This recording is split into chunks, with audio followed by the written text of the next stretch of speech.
Hello, very good morning to all, and welcome to a brand new week. I'm Kelvin here.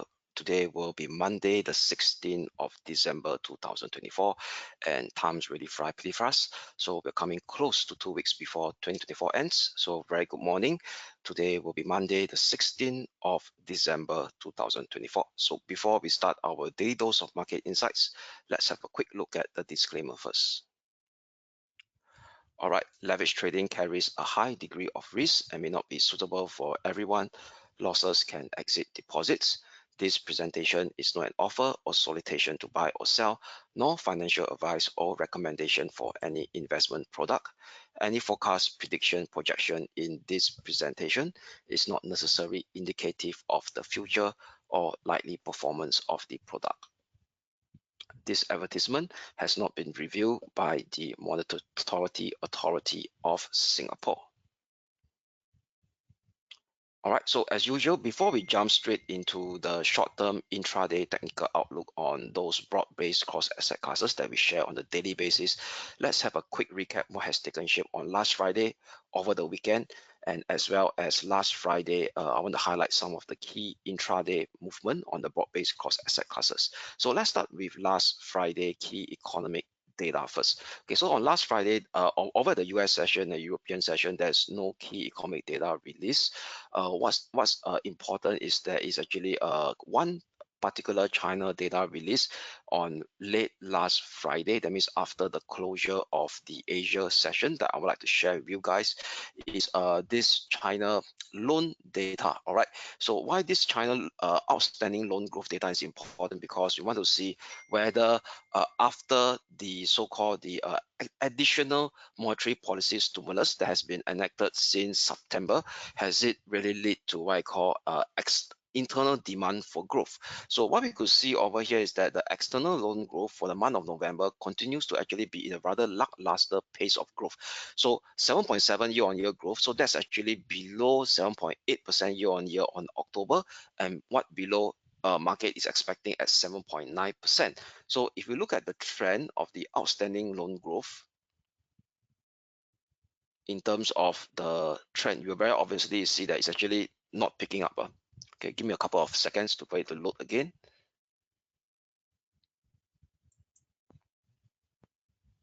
All right, so this increment of 7.7 year-on-year growth in November is actually the lowest gains 1998. So that's exposed great financial crisis. So you could see the very clear deceleration of yen outstanding loan growth in China. So you look at the 5-year trend, right? It's actually trending downwards. So there's no signs of picking up. So what it means that whatever incremental extra liquidity that's being pumped into the Chinese economy, enacted by this much more I call forceful monetary policy expansionary mode that has been unleashed since September, is not yet showing signs of positiveness to allow loan growth to pick up. That means nobody is actually taking loan in just nobody. There are lesser and lesser people taking loan in China, both from a corporate perspective and a personal perspective. That means, i.e., people are still not confident about their livelihood.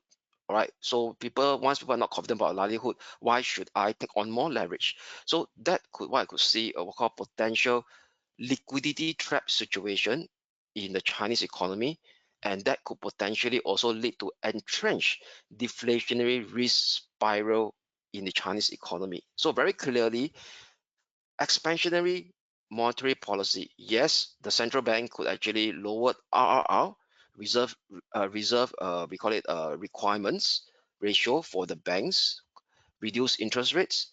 But if it doesn't come with forceful fiscal stimulus that potentially target an increase in consumer spending, business spending, and confidence in corporates and consumer, very unlikely we are able for China to actually negate this ongoing deflationary risk spiral. So that also causes the Chinese stock benchmark stock indices to actually open at a weaker footing in today's Asia session. So let me quickly share with you the performance of the Hang Seng Index and the CSI. So I could see over here is that the Hang Seng Index right now is all in the red. HSI is down negative 0.8%. Hang Seng Tech, the higher beta one, is down negative 1.4%. The HSCEI, the H shares listed on the Hong Kong Stock Exchange, is down negative 0.67%. And the China CSI 300, which is the benchmark A shares the benchmark A share stock index in China, is down negative 0.36%. And also market participants is also losing rather patient. Why? Because over the weekend, after this rather lackluster outstanding loan growth that was published or released towards after the close of the Asia session on Friday. Over the weekend, there's come as usual some very what I call positive rhetoric coming out from China policymakers. Once again, vowing forceful fiscal stimulus next year. So over the weekend, what I could see over here is that China regulators actually vote to stabilize property stock market. So this was released last Saturday, that means 2 days ago. The finance ministry also states more special bonds will be issued at this on the weekend. And on top of this, there's one particular Chinese PBOC officials stating that China is expecting to cut rates, and RRR is actually the reserve ratio requirement of banks. So the lower the RRR, the lesser need for banks, commercial banks in China, to keep safety buffer for in PBOC, and they are allow more leeway to lend out more loans. But despite the fact that if there's no one taking up loans, we will continue to see rather weak loan growth, liquidity trap in Chinese economy. Then thereafter, the deflationary risk spiral may not be reversed. All right. So a lot of this kind of positive ongoing rhetoric, but it seems to us that market participants is no longer listening to this kind of playbook. What market participants want over here is actual implementation and actual clear detailed physical stimulus in terms of money amount and in terms of where this money will allocated to in which particular sector of the Chinese economy. Until that this scenario starts to play out, very unlikely we could see a very what I call a very clear medium-term bullish basing formation on the China stock market and even the proxy, which is the Hang Seng indices. Right. So these are the events that take shape on last Friday, and also last Friday during the US session, there was actually a key we call it Nasdaq 100 component stocks. It's actually the fourth biggest weightage stocks in the Nasdaq 100 component. Broadcom, which is one of the key semiconductor stock, actually outperformed its earnings over here, and it also earnings expectation, and it also so-called sees massive opportunity over the next 3 years. All right, so that allow Broadcom to actually rally by 24% on last Friday. So let me share with you.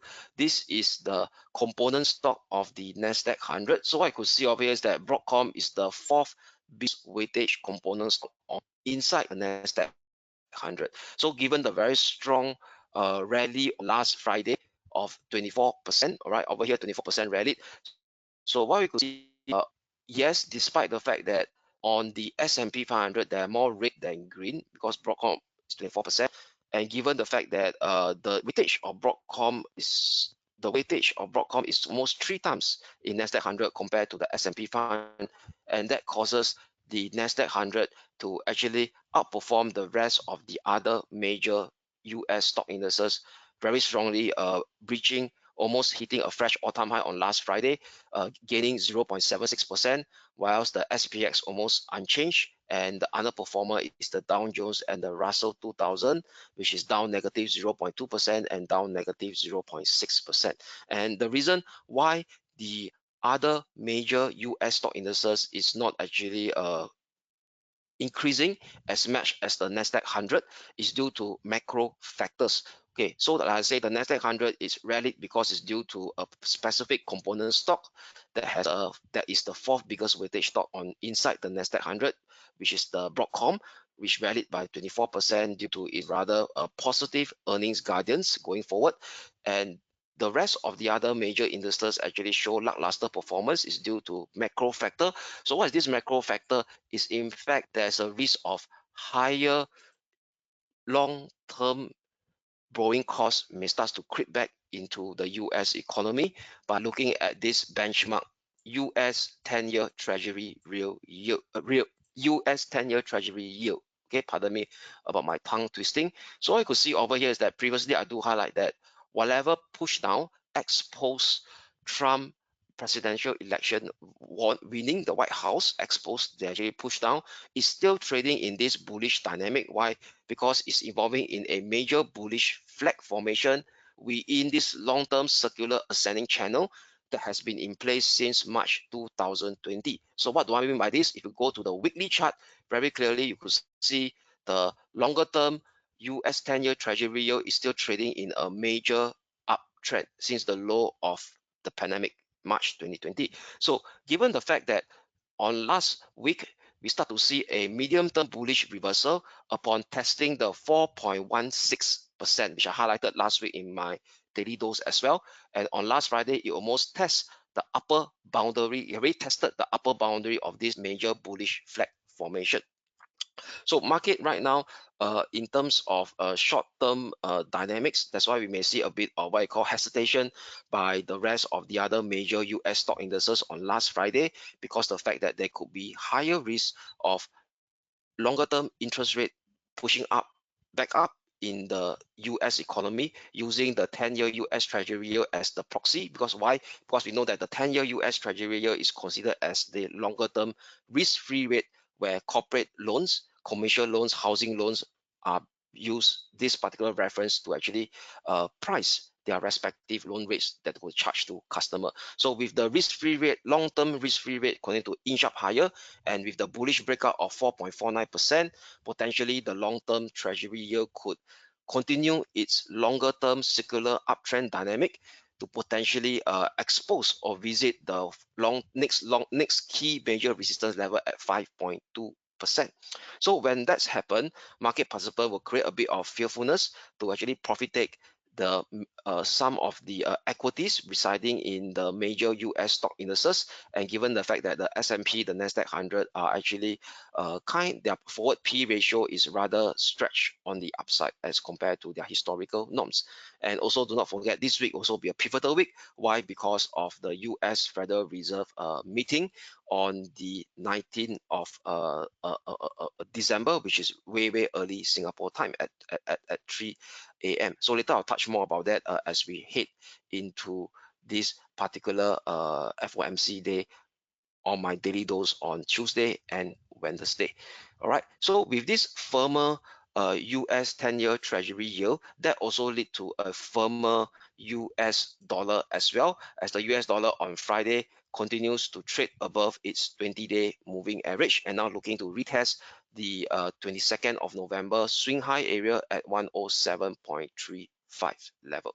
All right, but nevertheless, we know that on the intraday basis, there could be actually potential, we call it dollar strength deep down on the intraday. Intraday, that means we talk about intraday session during the European session or during the US session. So later I'll touch on more on the intraday chart, technical outlook on the major dollar pair and what to expect for only today. All right, because it's intraday. All right, so now that is the key data that takes shape on the key data print that takes shape on Friday over the weekend. And also over the weekend, I want to share you something interesting is that on yesterday, why Apple is important for those who are actually looking at the major US stock indices, because Apple is still the biggest market cap stock inside the S&P 500 and Nasdaq 100. So whatever share price movement of Apple could impact potentially significantly on the Nasdaq 100 and the S&P 500. So over the weekend, which is on, in fact, yesterday, there's actually media, we call it some Apple, we call it insider told some media sources stating that Apple new vision computing is a giant foldable iPad. So this is the next line of product. Potentially, Apple wishes to drive the bottom line, as we know that iPhone itself has really reached a bit of diminishing marginal return in every series of new upgrades of their model. So it's something new to actually juice up their bottom line. So they're actually tinkering with this giant foldable iPad. So with that, that also causes the Nasdaq 100 futures, as we are speaking right now, to inch up 0.10%. So later I'll share with you the daily chart, the intraday chart of the Nasdaq 100 CFD, which also continue to hold on to the support that has been retested and bounced on last Friday US session. So I'll talk more about that when we go into the intraday technical analysis outlook segment of today's daily dose. Okay, and one more thing I want to share is more pertaining to the Chinese economy as well. So Chinese economy today actually released a series of key economic data: housing price, industrial production, and retail sales. So we see the housing price index continues to tumble, negative 5.7%, below negative 5.9% that was printed in October, indicating that the property market is still in doldrums, showing no sign of a turnaround or silver lining despite the series of monetary physical stimulus measures that has been more or less enacted since September. So very clearly, the China top policymakers indeed got to do more before market starts to really lose patience about their so-called grandstanding rhetoric, only rhetoric, saying that there will be a bold fiscal policy going forward. So like I mentioned at the start of my daily dose, what market participants want to see now is real action and implementation of that so-called forceful fiscal policy that China policymaker has been promising since September this year. So retail sales also rather lackluster as well. 3% down by 3%, inch down by 3% year on year in November, below 4.8% that was printed in October, and below market expectation of 4.6%. So if you look at the trend of the retail sales year on year, slowing to 4.8%. So that's actually the slowest, weakest growth since August. All right. Okay, you look at it, it's kind of lackluster. So if you look at the 5-year trend, okay, very clearly there's still no signs of a basing formation in terms of the trend as it continues to linger down, and also facing at risk of going back to the no growth territory, which is 0%. All right, so very lackluster tepid retail sales growth for November. So what we could see right now, the Chinese economy still using industrial production to boost growth. That means why? Because whatever China produce is now being exported to the rest of the world. So this is the major problem next year. Why? Because that could actually invite more trade tension between US and China. All right. So unfortunately, the China top policymaker is only using the external economy to drive growth, and despite, unless they really have get showing clear signs of what I call forcefulness in implementing actual physical stimulus plan that target consumption spending. All right. Until that, we will potentially continue to see the China top policymakers using the external economy to drive growth, and that potentially could lead to more trade tension with the US next year. And that also potentially may not gel well for the longer term growth prospect of the China stock market and the Hong Kong stock indices, which is the Hang Seng indices. All right, and that's the news flow and the economic data and the impact of their various broad-based uh, broad broad-based cross asset classes that I want to share with you guys. All right, so now the next key thing I want to share with you is more pertaining to a intermarket dynamics. So this intermarket dynamics over here, I want to share with you regarding that. Do I get it? It's more related to gold. Let me open up. This should be the chart. So for gold, what we could see over here for gold is that we start to see a bit of bullish. Okay, where is the gold price? Okay, pardon me. Okay, sorry about that. Let me fix the chart. Yes, yep, this is the one. Right.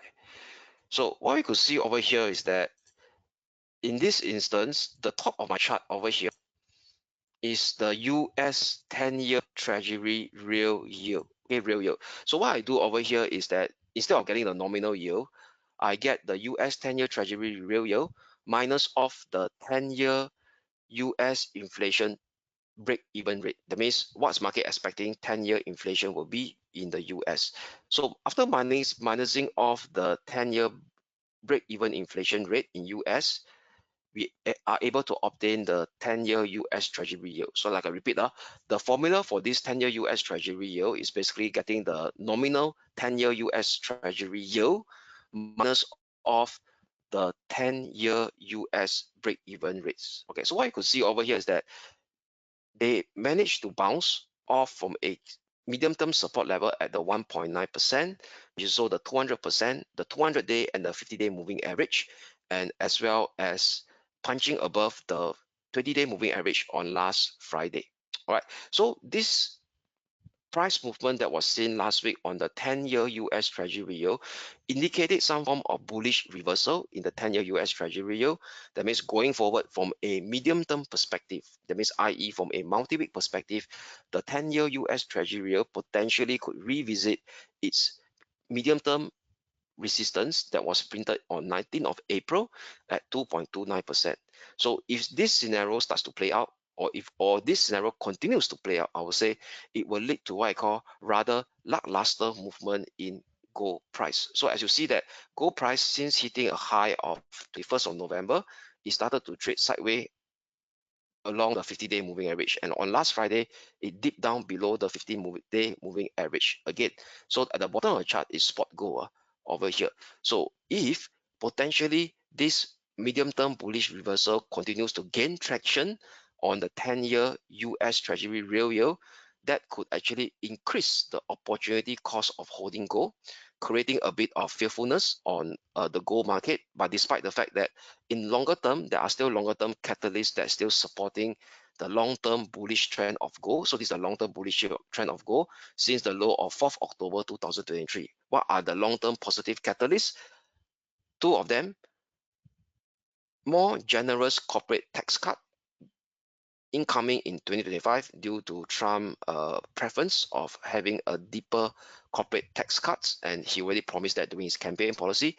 That could actually widen the US fiscal budget deficit, and with a wider US fiscal deficit, that could lead to potentially more government shutdown in the US, and that would also see the US Treasury being losing its appeal if international credit rating agency put the US Treasury on credit watch or give some we call it a warning regarding about this longer term negative impact of the widening of the US budget deficit. So that should potentially be a long term catalyst that is potentially positive for gold, supporting its longer-term major uptrend. And the second long-term positive catalyst for gold XAU/USD due to a continuation of this deglobalization in 2025, also being reinforced by Trump preferred higher trade tariffs that's targeting its major trading partners, that could lead for more retaliatory move or tit for tat measures between US and its respective trading partners, and that could lead to what I call more deglobalization taking place in 2025. So that also could potentially see a longer term positive impact on gold as well. All right. So, but for now, from a medium term perspective, from a multi-week perspective, market will be paying more attention to the how does the 10-year US Treasury yield impacting the movement of the gold price, which is likely going to stay sideways. And don't forget, right now we are also stating towards the end of the year, okay, the next 2 weeks. So there will be lower liquidity coming into the gold market as well. So that means, i.e., real money putting in capital allocation, holding for the longer term, we'll start to see lesser of these deeper pockets coming into the market as we are speaking, as we head towards the year end closing. All right, so this is the intermarket dynamic I share with you all that could potentially take over in terms of the time horizon. It's a multi-week time horizon.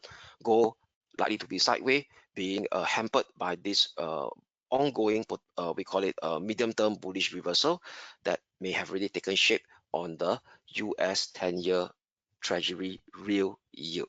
All right, so with that, now let us now touch on the intraday technical outlook, all right, on the major cross asset classes.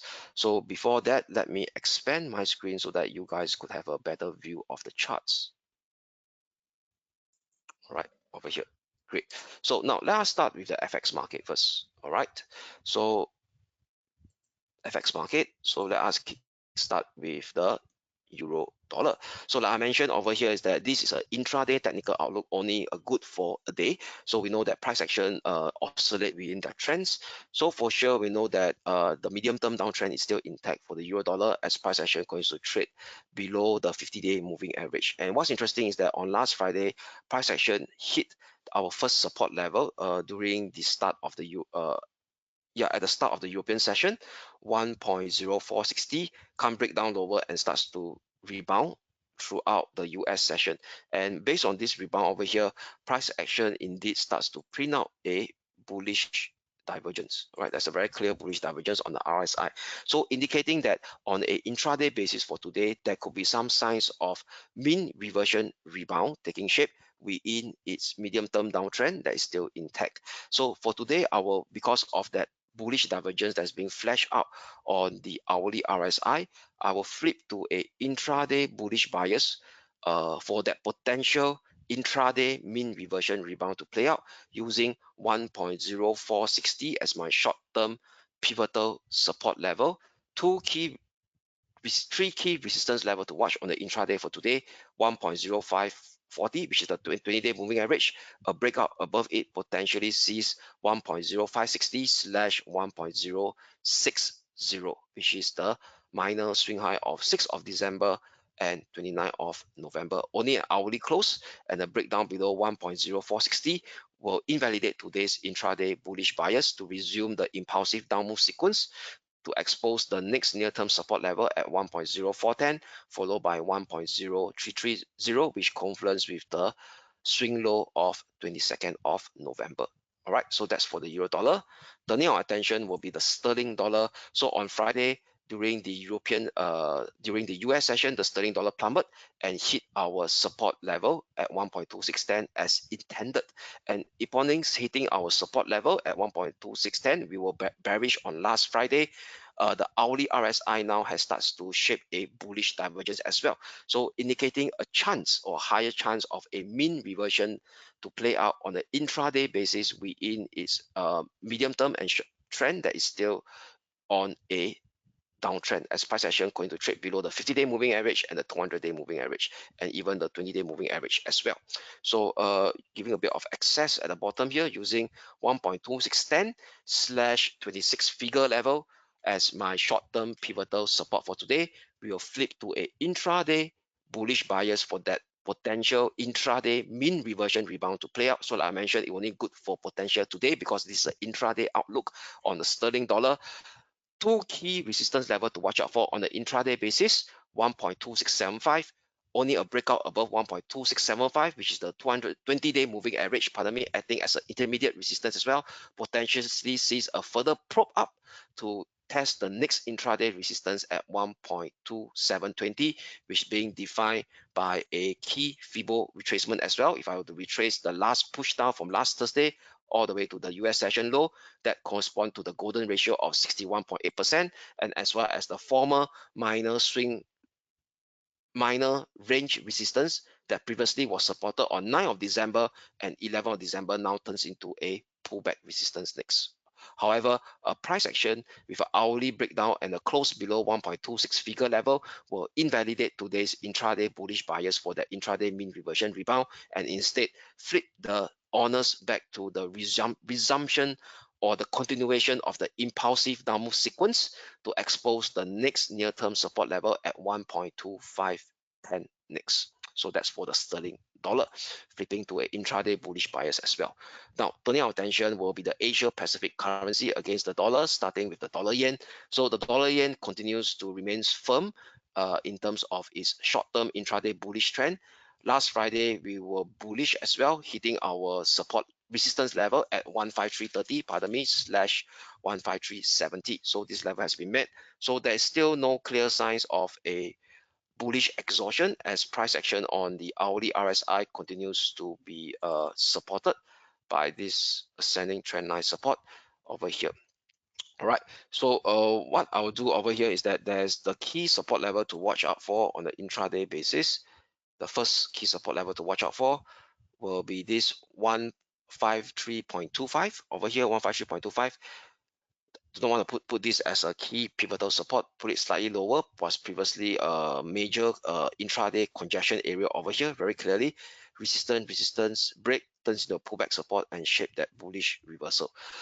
15270 will be my key short-term pivotal support level today, a Titan one, also very close to this lower limit of this minor ascending channel that I drew from the low of 6th of December. So as long as the dip didn't surpass below 15270, we will still maintain the intraday bullish bias on the dollar yen. Next resistance level to watch out for will be 15470 slash 155 figure level, a cluster of important inflection zone over here. Why? Because it's being defined by various means. Graphical resistance, the minor swing high area of 22nd of November, 20 and 25th of November. All right. Upper limit of this minor ascending channel that I drew from the low of 6th of December and the 0.764 Fibo extension taken from the low of 3rd of December, push it up to the high of 11th of December and get it extended from the low of 12th of December. Okay, so what we could see is that we see three different technical elements pointing to the similar resistance zone of 15470 slash 155 figure level. So this make it a very clear inflection level that the price action may have a magnetic field towards it on the dollar yen on a short-term basis. All right. So net overall still using a Titan key short-term pivotal support for today, 15270 to maintain that intraday bullish bias. However, only a hourly close and a breakdown below 15270 will invalidate today's intraday bullish bias to see a deeper corrective pullback scenario unfolding, exposing the next support level at 15190, which is rather key. Why? Because it's also defined by a couple of different technical elements, minor swing low area of 12th of December, and as well as the 200-day and the 50-day moving average that is also confluencing at the similar support level at 15190 as well. Okay, so that's for the dollar yen. Now, turning our attention will be the Aussie dollar. So the Aussie dollar on last Friday, it actually tested again at the 163.60, 163.40 level. So this 163.60 level is very important. Why? Because if you look at the daily chart, on this daily chart, this 136.60 is the lower limit of this major sideways range configuration that the Aussie dollar has been trading since the low of 13th of October 2023, and the 63.60 is also the previous important swing low of 19th of April. You have 13th of November last year, 19th of April this year, and 5th of August this year. Why? Because upon the test at 63.60, they managed to shape rebounds, significant rebounds over here. So given that this is indeed a major support zone, unless we could see a clear daily close below this level, then we could potentially see more impulsive down move unfolding. Okay, so given that the fact that it managed to still survive after the test of it on last Friday, and what's important over here is that the hourly RSI has indeed starts to shape this bullish divergence as well. All right, okay. So with this bullish divergence that is forming on the hourly RSI, price action shaped lower low on last Friday, lower low, but the hourly RSI shaped a higher low. So there could be some form of intraday bounce, mean reversion rebound coming into play on the Aussie dollar after the test of that major support level at 63.60 on last Friday US session. So with that, I will use the intraday low of 11th of December, 63.40. So 63.40 short-term pivotal support level, flip to a intraday bullish bias on the Aussie dollar for that potential intraday mean reversion scenario to play out. Two key resistance level to watch on the intraday basis will be this level here. Okay, 64 figure level, followed by 64.35. All right, 64 figure level followed by 64.35. Only a push down below 63.40 with an hourly close below it. That means there could be an intraday break, and during the intraday US session, or during the intraday European session all the way to the US session, there could be a further intraday down move to test the next support level at 63 figure slash 62.85. But however, if during the period by the close of the US session, it managed to reverse back up again and close above that 63.90 figure level. That still couldn't validate that so-called impulsive down move, because the 63.60 is being derived on the daily chart. So we will need to have a clear daily close below the 63.60 figure level, that we could have more confidence of that bearish impulsive down move sequence from a multi-week perspective forming on the Aussie dollar. All right, so that's for the Aussie dollar. Flipping to a intraday bullish bias for that potential mean reversion rebound signal to play out on the intraday basis, using 63.40 as my short-term pivotal support for today. Okay, so that sum up the intraday technical outlook on the broad-based dollar pair, the dollar major pair. So now turning our attention now will be the major stock indices, starting with the Hong Kong 33. So the Hong Kong 33 on last Friday, we have a neutrality stance between 20,300 and 19,770. So what's this level? This level is pretty key. Also being defined by two different technical elements. Firstly is the minor ascending trendline support from the low of 26th of November, and as well as the 20-day moving average also acting as a similar support level as well at 19,770. So in today's Asia session, it tests this level and managed to stage a bounce as we are speaking, and the hourly RSI also coming very close to the oversold region as well.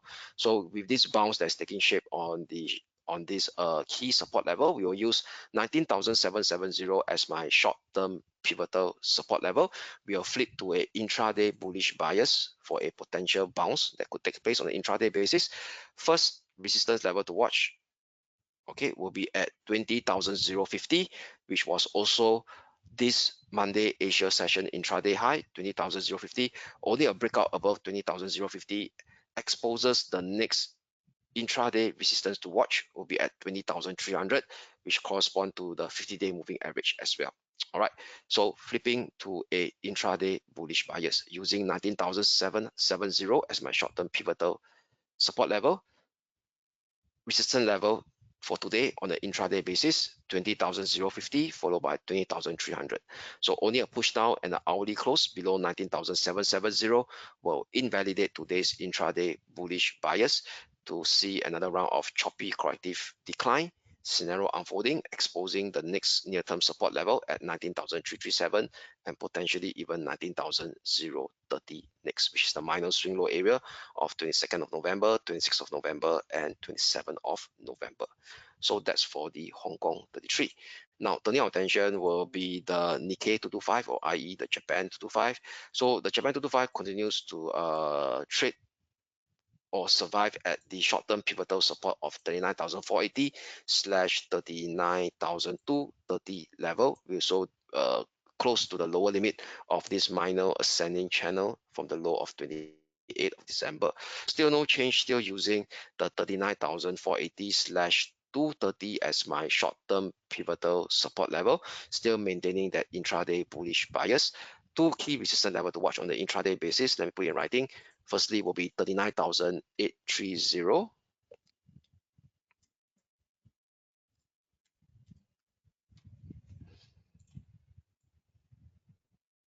Okay, only a break above 39,830 potentially could revisit the medium-term range resistance of 40,155 / 40,280. So just have a quick recap for you guys on the Nikkei 225. Since the low of 27th of September, it continues to trade within this complex sideways medium-term range configuration with the upper limit at 40,155 / 40,280. All right. However, if price action starts to reverse downwards and break below the 39,280 level, 230 level with an hourly close below it, then the price action of the Japan 225 will be likely to be regressing back into the lower limit of this sideways medium-term range configuration. But in first step on the intraday basis, the next two support level to watch out for will be 38,990 followed by 38,670, which correspond to the 50-day, the 20-day moving average, and as well as the 200-day moving average. Right, so that's for the Japan 225. Now, what's up next for the German 30 or the German DAX? So German 30 and German DAX continues to hover and hit the previous fresh all-time high again on last Friday at 20,470 before grading downwards, a minor pullback. So it continues to actually hover above the short-term pivotal support that we highlighted on last Friday, 20,260. So still no change, using this 20,260 as my short-term pivotal support level, still maintaining that intraday bullish bias on the German 30 above 20,470, potentially exposes the next near-term resistance level at 20,650, which is being defined by the 2 times Fibo extension level, and above it potentially sees 20,845 next, all right, which is the upper limit of this minor ascending channel that is in place since the low of 19th of November. Only an hourly close below 20,260 will invalidate today's intraday bullish bias to kickstart a kind of a minor mean reversion decline scenario, or we call it the minor corrective pullback scenario, exposing the next near-term support level at 20,155. A breakdown below 20,155 exposes 19,960 next, which correspond to the lower limit of this minor ascending channel, and also pretty much soon the 20-day moving average will come close to it as well at 19,960.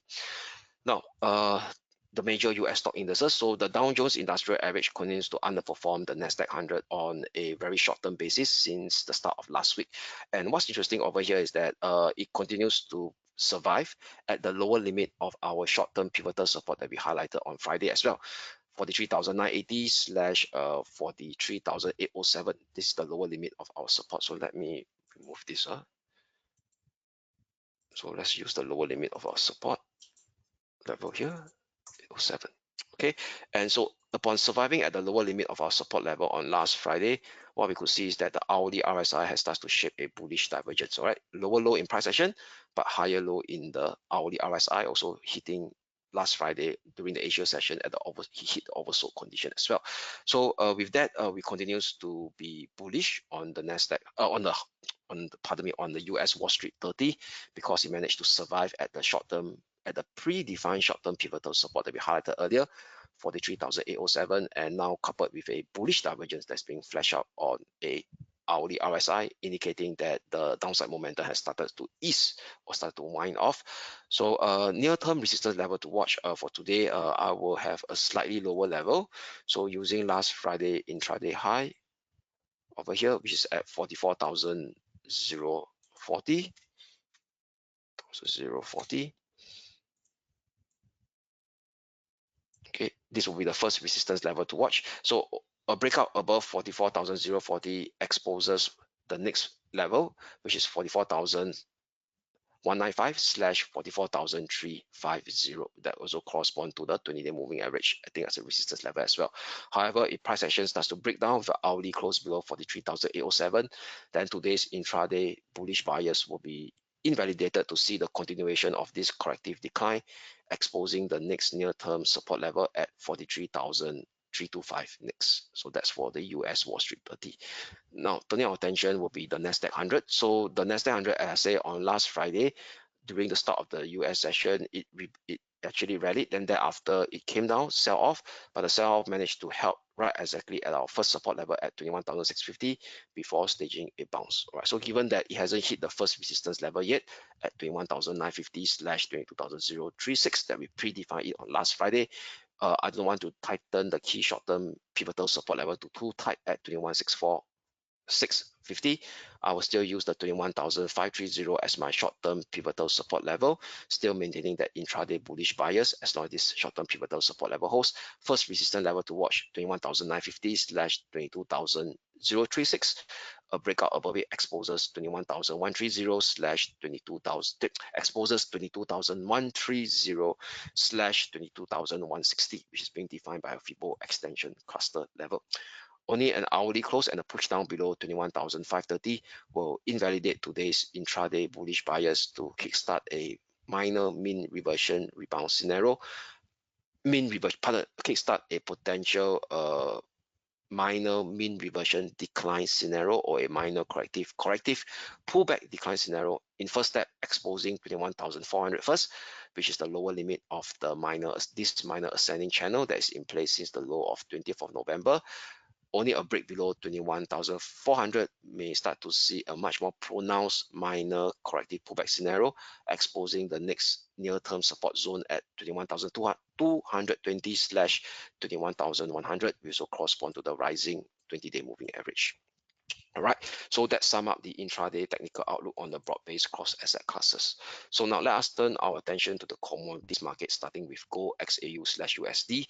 So for gold XAU/USD, price action actually plummeted below our short-term pivotal we call support level at 2,674 on last Friday. So with that, now potentially what we could see is a kind of a sideways range configuration that could form on gold XAU/USD, and in the near term it may revisit the lower limit of this sideways range configuration that is in place since the minor peak of 25th of November. All right, this sideways range kind of configuration. So RSI now has hit the oversold region over here. There's no clear signs of a bullish divergence, so price action starts to see lower low as well. Okay, so but however it's now hit the oversold and try to exit from it, so that could be some form of snapback rally, intraday snapback rally on gold XAU/USD as the hourly RSI try to work up from the oversold condition on last Friday. So potential we call it a snapback rebound scenario resistance level to watch on gold XAU/USD for today. The first one will be at for sure at 2,674. Previously, the short-term pivotal resistance now turns into a pullback resistance. Previously, the short-term pivotal support now turns into a pullback resistance at 2,674. So that is the first resistance level to watch for that potential snapback rally that could take shape.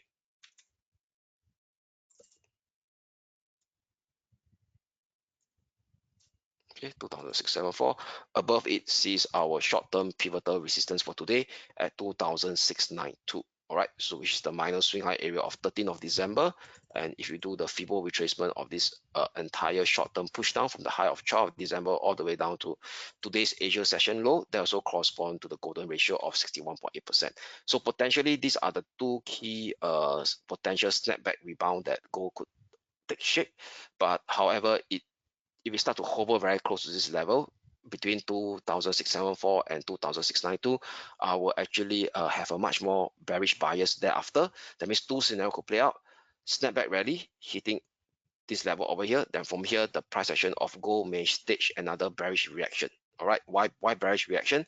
Because it potentially starts to evolve in this kind of sideways range configuration. All right, so using 2,692 as my short-term pivotal resistance level. So as long as this level didn't surpass on gold, potentially we may start to see another form of bearish reaction, exposing the next near-term support level at 2,631 and even 2,613 next, which is the lower limit of this sideways range configuration that has been in place since the high of 25th of November. Only an hourly push-up above 2,692 will invalidate today's bearish bias. That means i.e. with hourly push up and hourly close above 2,692, today's intraday bearish bias will be invalidated to see a squeeze up to retest the upper limit of this sideways range configuration at 2,728 next. So that's for gold XAU/USD. Now, turning our attention will be the West Texas crude oil. So the West Texas crude oil on last Friday, we were neutral between this 7.50 level, and price action broke above the neutrality limit and almost come close to the next resistance level at 71.70. So with that, I will flip now to a bearish bias using 71.70 as my short-term pivotal resistance level. First near-term support level to watch will be at 70.50/70.05. Only a breakdown below 70.05 exposes the next near-term support level at 69.30, which correspond to the 20-day moving average, I think, as a support level as well. However, a price action push up with an hourly close above 71.70 will invalidate today's intraday bearish bias on West Texas oil to see a squeeze up to revisit the key medium-term resistance level at 73.15. Why this level is key? Because 73.15 is unable to see the bull staging a breakout since 24th of October. So that's almost close to 2 months over here. So that's for the West Texas crude oil intraday technical outlook. So flip to a bearish bias using 71.70 as my short-term pivotal resistance level. All right, so that's also sum up the intraday technical outlook on the broad-based cross asset classes that we cover on a daily basis. So now, before we go, let's have a quick look at the economic calendar to see what are the key data to look out for today. Right, so let me over here. So later today, what we could see over here is we will see a series of PMI data releases, flash PMI data releases across the globe. So during, okay, so yeah, before that, before the start of the European session at 3 p.m., we do have ECB President Lagarde speaking, so something to take note of as well. And thereafter, at 4:15 p.m., all the way up to 4:45 p.m., we see a slew of Eurozone flash PMI data releases for manufacturing and services, France, Germany, and as well as at 5 p.m. you see the combined Eurozone release at manufacturing and services PMI at 5 p.m. And during the US session, okay, let me do a double confirm. Yes, this +8, correct. So during the UK session at 5:30 p.m. Singapore time, you see the release of the UK PMI data releases as well, both on the manufacturing and the services. And later during the US session at 10:45 p.m., we will have the manufacturing and the services PMI data. All right. And during today's as well, potentially we'll see the announcement of the decision whether the Central Bank of China will further reduce the 1-year medium-term loan rate. All right, no timeline for that. Potentially it could come in before the close of the Asia session. That means around 4 p.m. Singapore time today. That means during the close of the Hong Kong session, pardon me, not the Asia session, the Hong Kong stock trading session. So around 4 p.m. Singapore time today. All right, so that potentially sum up today's daily dose of market insights. I'm Kelvin here signing off, wishing you all a great day ahead, and we shall speak again tomorrow. Thank you.